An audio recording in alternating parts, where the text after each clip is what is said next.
Hello दोस्तों, नमस्कार। मैं हूं आपका दोस्त हेमंत कुमार और आज एक नए वीडियो के साथ मैं प्रस्तुत हुआ हूं आपके अपने यूट्यूब चैनल फोकस सरकारी जॉब में। दोस्तों, इससे कि पहले के हमने तीन विचारकों के बारे में बात कर चुके हैं, अरस्तु, प्लेटो और मैकियावेली। अब आज हम बात करते हैं हॉबस की। हॉबस और लॉक, रूसो, इन तीनों को मिला करके पढ़ेंगे, जिससे कि इन तीनों के कॉन्सेप्ट आपको समझ में आ जाएगा। लेकिन उससे पहले एक एक से हम इनको पढ़ेंगे और उसके बाद हम समझेंगे। पढ़ेंगे ही नहीं बल्कि आपको याद करा देंगे इसी वीडियो में। अगर जिसको भी लगता है कि गागर में सागर भरने की मैंने कोशिश की है तो प्लीज़ कमेंट करना, गागर में सागर, इस प्रकार से कमेंट कीजिएगा।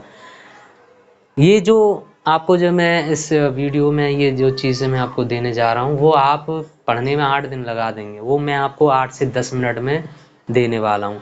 बस इस वीडियो को भी देख लेंगे ना तो आपका इस टॉपिक से, हॉबस जो विचारक उस टॉपिक से आने वाले प्रश्न में से अगर कोई प्रश्न आता है, और आते हैं, छूटेगा नहीं। तो चलिए समय न गवाते हुए स्टार्ट करते हैं हॉबस।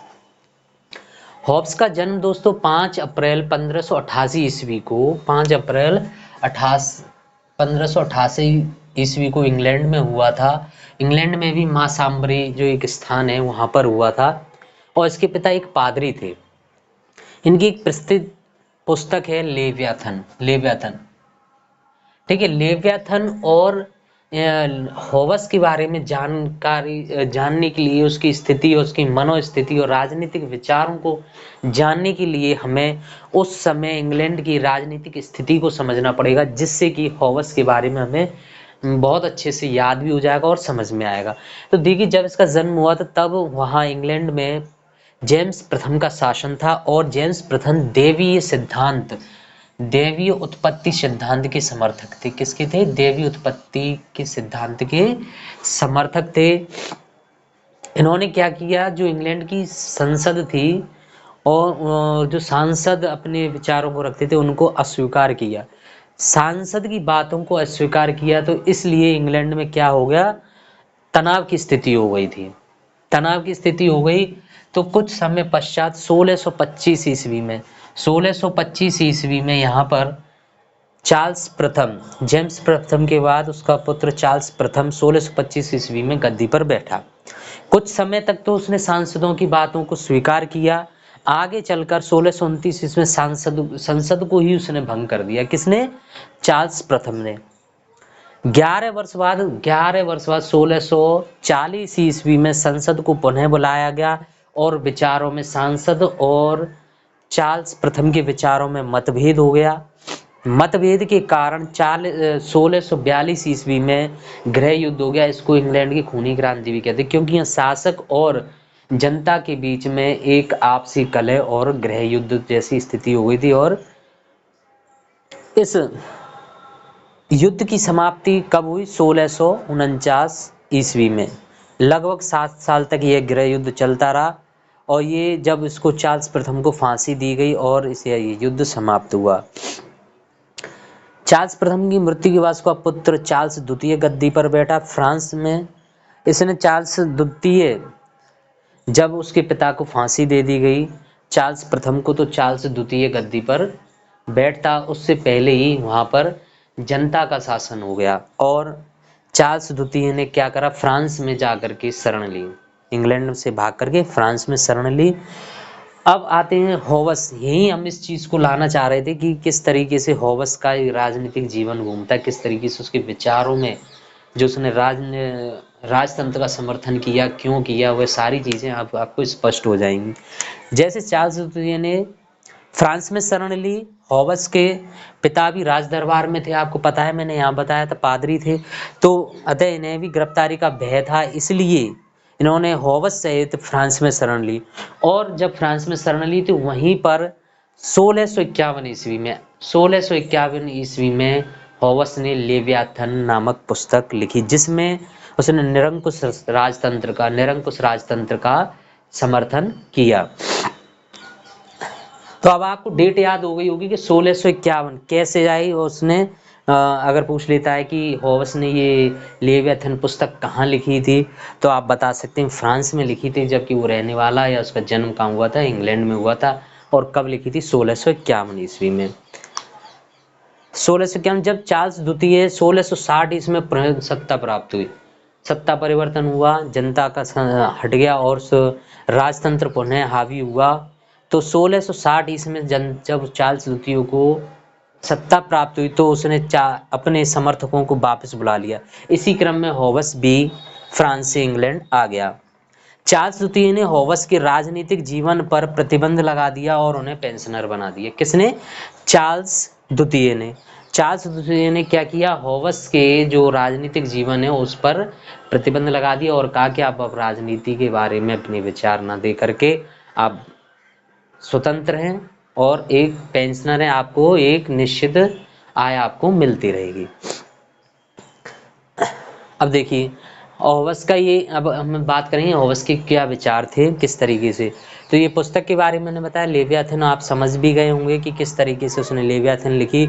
और अब हम बताएंगे कि जो प्राकृतिक उसने होवस ने कहा कि मैं और मेरा जुड़ा भाई भय साथ में पैदा हुए। क्यों साथ में पैदा हुए? क्योंकि होवस का जन्म उसकी माँ ने 9 माह पूर्व ही भय के कारण 9 माह पूर्व ही उसे होवस को जन्म दे दिया था। क्योंकि उस समय इंग्लैंड की स्थिति इतनी भयावह थी कि कभी भी कोई किस पर जो दरबार के लोग थे, जनता उन पर आक्रमण कर सकती थी। तो एक भय का माहौल था।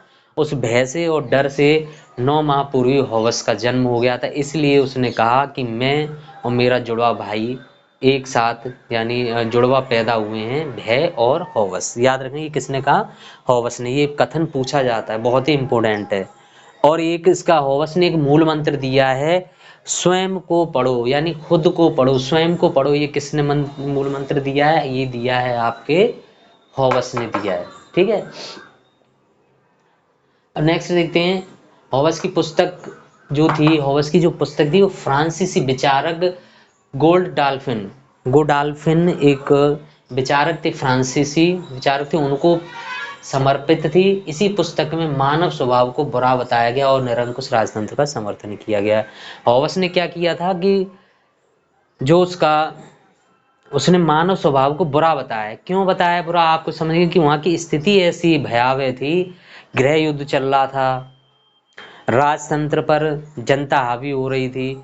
तो इस स्थिति में, ओहापू की स्थिति में भय का माहौल था। तो जो जिस माहौल में पैदा होता है, अगर आप अच्छे माहौल में पैदा हुए, अच्छा माहौल मिला है आपको, तो आपको मानव स्वभाव अच्छा लगेगा, जो लोग अच्छे मिलेंगे। जैसे होवस है, लॉक है, लॉक इस मानव स्वभाव को अच्छा बताएगा, यहाँ पर होवस इसको बुरा बता रहा है। ऐसे रूसो पहले बुरा बताएगा फिर अच्छा बताएगा मानव स्वभाव को। तो जिस प्रकार से हमारी परवरिश होती है या जो माहौल हमें मिलता है, वातावरण मिलता है, उसी प्रकार से हमारे मन पर उसका असर होता है। और वो बचपन में अगर इस माहौल का मिलता है तो बहुत गहरा असर होता है। आप काफ़ी, अब तो बड़े होंगे समझ, लेकिन अभी भी कुछ बचपन की ऐसी चीज़ें, ऐसी बातें होंगी जो आपके दिमाग में बैठी होंगी। तो इसी तरीके से होवस ने अपने जो विचार दिए थे वो किस पुस्तक में दिए थे? लेवियाथन में दी थी। और उसने निरंकुश राजतंत्र का समर्थन किया था, क्योंकि मानव सुखों की प्राप्ति तथा दुखों की विकृति चाहता है। यही कहकर होवस उपयोगितावाद का पूर्व सूचक बन गया। उपयोगितावाद का पूर्व सूचक, उपयोगितावाद के बारे में हम आगे की जब इसके विचार सिद्धांत पढ़ेंगे, राजनीतिक सिद्धांत, उसमें हम इसकी चर्चा विस्तार से करेंगे। तो देखिए इसने जो होवस ने, अगर पूछ लेता कि चर्च को राजा के अधीन किसने माना है, तो होवस ने चर्च को राजा के अधीन माना। ये आपको याद रखना है। नेक्स्ट, इसने होवस ने अपने राजनीतिक विचार लेवियाथन में दिए, जो उसकी पुस्तक थी इसमें दिए थे। तो इसने क्या किस किस पर विचार दिए, इस पर बात करते हैं। देखिए इसने कहा है कि पहला विचार दिया है आपका मानव स्वभाव पर, सॉरी, पहला जो विचार दिया है मानव स्वभाव पर। जो लेवियाथन था उसने मानव स्वभाव, मैंने बताया कि उसको क्या बताया, उसने मानव स्वभाव को कैसा बताया है? मानव स्वभाव को उसने बेकार बताया है, बुरा बताया है ना। लेकिन उसने मानव के दुख के तीन, इसी मानव स्वभाव की चर्चा करते हुए उसने मानव के दुख के 3 कारण बताए हैं। इंपॉर्टेंट है ये। प्रतिस्पर्धा, कंपटीशन, अविश्वास और श्री यानी धन। यानी प्रतिस्पर्धा यानी कंपटीशन, भय का ये दुख का कारण क्या है? कंपटीशन। जैसे हम आज भी देखते हैं कि कंपटीशन कितना कठिन हो गया है, कंपटीशन, वैकेंसी बहुत कम आ रही हैं और जो प्रतियोगी हैं वो बहुत ज़्यादा हैं।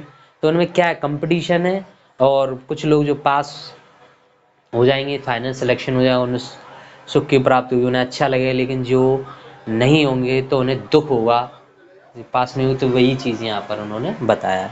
इन्होंने प्राकृतिक अवस्था के बारे में विचार दिया है कि प्राकृतिक अवस्था अव्यवस्था की अवस्था है।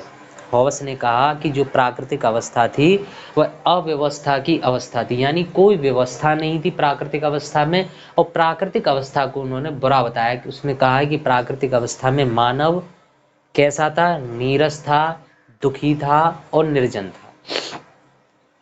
ठीक है। और उसने बताया प्राकृतिक कानूनों की भी चर्चा करते हुए 19 प्रकार के प्राकृतिक कानूनों का उसने उल्लेख किया है। पूछ लेता है कभी कभी कि कितने प्रकार के कानून हॉबस ने लेवियाथन में कितने प्रकार के कानूनों की चर्चा की है? तो वो की है 19 प्रकार के कानूनों की चर्चा की है। नेक्स्ट है आपका सामाजिक समझौते पर विचार। ये बहुत इंपॉर्टेंट है, इसमें इंपॉर्टेंट है और सरल भी है। इससे एक प्रश्न पूछ लिया जाता है कि हॉबस ने कौन सा समझौता सिद्धांत दिया है? तो एक पक्षीय समझौते सिद्धांत का प्रतिपादन किया है। कितना? एक पक्षीय समझौते का सिद्धांत किया। एक पक्षीय समझौते का सिद्धांत का मतलब है कि उसने हॉबस ने कहा है कि कुछ लोगों ने मिलकर के आपस में एक समझौता किया। क्या समझौता किया? कि मैं अपने अधिकार और शक्तियां इस शासक को सौंपता हूँ, उसी प्रकार आप भी अपने अधिकार और शक्तियां इस शासक को सौंप दो जो कि एक राज्य का संचालन करेगा। ठीक है। तो यहाँ एक समझौता हुआ है। वहीं लॉक का द्विपक्षीय और रूसो का भी द्विपक्षीय समझौता होगा, उसके बारे में आगे पढ़ेंगे। तो यहाँ एक पक्षीय समझौता किसने दिया है? आपको याद रखना चाहिए, हॉबस ने। और नेक्स्ट दिया है नागरिक समाज और राज्य पर विचार दिया है हॉबस ने। हॉबस का जो नागरिक समाज राज्य पर, तो उसने कहा है कि राज्य जो होगा वो सर्वश्रेष्ठ होगा और जो राज्य का जो राजा होगा वो निरंकुश होगा। उससे किसी कानून से उसे दबाया नहीं जा सकता, उससे कोई प्रश्न नहीं पूछा जा सकता। लेकिन आत्मरक्षा के उसने एक क्लॉज छोड़ा है कि आत्मरक्षा के आधार पर राजा पर कुछ अंकुश लगाने की उसने प्रयास किया है।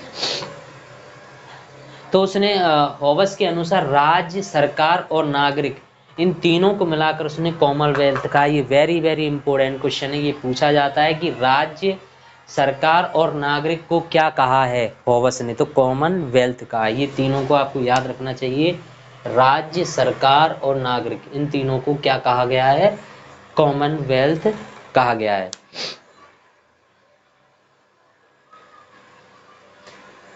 ठीक है। तो ये हॉबस के संबंध में बहुत ही इम्पोर्टेंट, जो इम्पोर्टेंट था, बहुत ही इम्पोर्टेंट, यानी वेरी वेरी मोस्ट इम्पोर्टेंट जो चीज़ें थी वो मैंने आपको बताई हैं और समझाने का प्रयास किया है। और इस तरीके से समझाने का प्रयास किया है कि आपको याद हो जाए। अगर आप एक दो बार इस वीडियो को देख लेंगे तो आपको ज़रूर याद हो जाएगा। और आपसे निवेदन है कि अगर आपको ये वीडियो अच्छी लगती है तो आप इसको शेयर कीजिए और बेल आइकन को दबा दीजिए, सब्सक्राइब कर दिए और दोस्तों में भी इसे बताइए। क्योंकि आप बहुत बड़ी बड़ी वीडियो देख रहे होंगे, मुझे पता है, आप प्रैक्टिस भी देख रहे होंगे, ऑनलाइन कोर्सेज भी ले रखा होगा, बहुत सारी चीज़ें देख रहे होंगे। अगर आप पढ़ रहे हैं किसी भी बुक से या ऑनलाइन ऑफलाइन, तब आप देखेंगे कि ये जो चीज़ मैंने आपको दी है वो मैंने आपके लिए बहुत सरल काम कर दिया है। आपकी मेहनत को मैंने एक वीडियो में समेट के रख दिया है, एक इस चीज़ को। और आप देखना, कोई पुराने प्रीवियस क्वेश्चन पेपर देख लीजिए उठा करके, सारे क्वेश्चन यहीं से मिलेंगे आपको, आगे भी मिलेंगे। तो इसी के साथ वीडियो देखने के लिए बहुत बहुत धन्यवाद। आगे मिलते हैं, इसके नेक्स्ट विचार के बारे में बात करेंगे। Thank you.